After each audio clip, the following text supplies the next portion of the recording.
నమః. యూట్యూబ్ మిత్రులందరికీ నా ఒక హృదయపూర్వక నమస్కారం అండి. ఈ వీడియోలో కనిపిస్తున్న వశీకరణ ప్రయోగం అండి. ఇది దిగ్బంధన వశీకరణ ప్రయోగం. ఎంతటి ముండి మనిషి అయినా కానీ ఇవంటి దిగ్బంధన వశీకరణ ప్రయోగం కింద తల వంచాల్సిందే, మీ దగ్గరికి రావాల్సిందే. ఈ ఒక వశీకరణ ప్రయోగం ఎందుకు చేస్తారంటే, ఎవరైతే దూరంగా ఉండి బాధపడుతున్నారో, భార్యాభర్తలు కానీ ప్రేమికులు కానీ విడిపోయి ఉండి బాధపడుతున్నారు.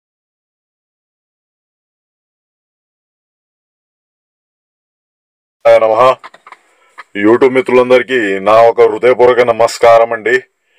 ఈ వీడియోలో కనిపిస్తున్న వశీకరణ ప్రయోగం అండి. ఇది దిగ్బంధన వశీకరణ ప్రయోగం. ఎంతటి ముండి మనిషి అయినా కానీ ఇవంటి దిగ్బంధన వశీకరణ ప్రయోగం కింద తల వంచాల్సిందే, మీ దగ్గరికి రావాల్సిందే.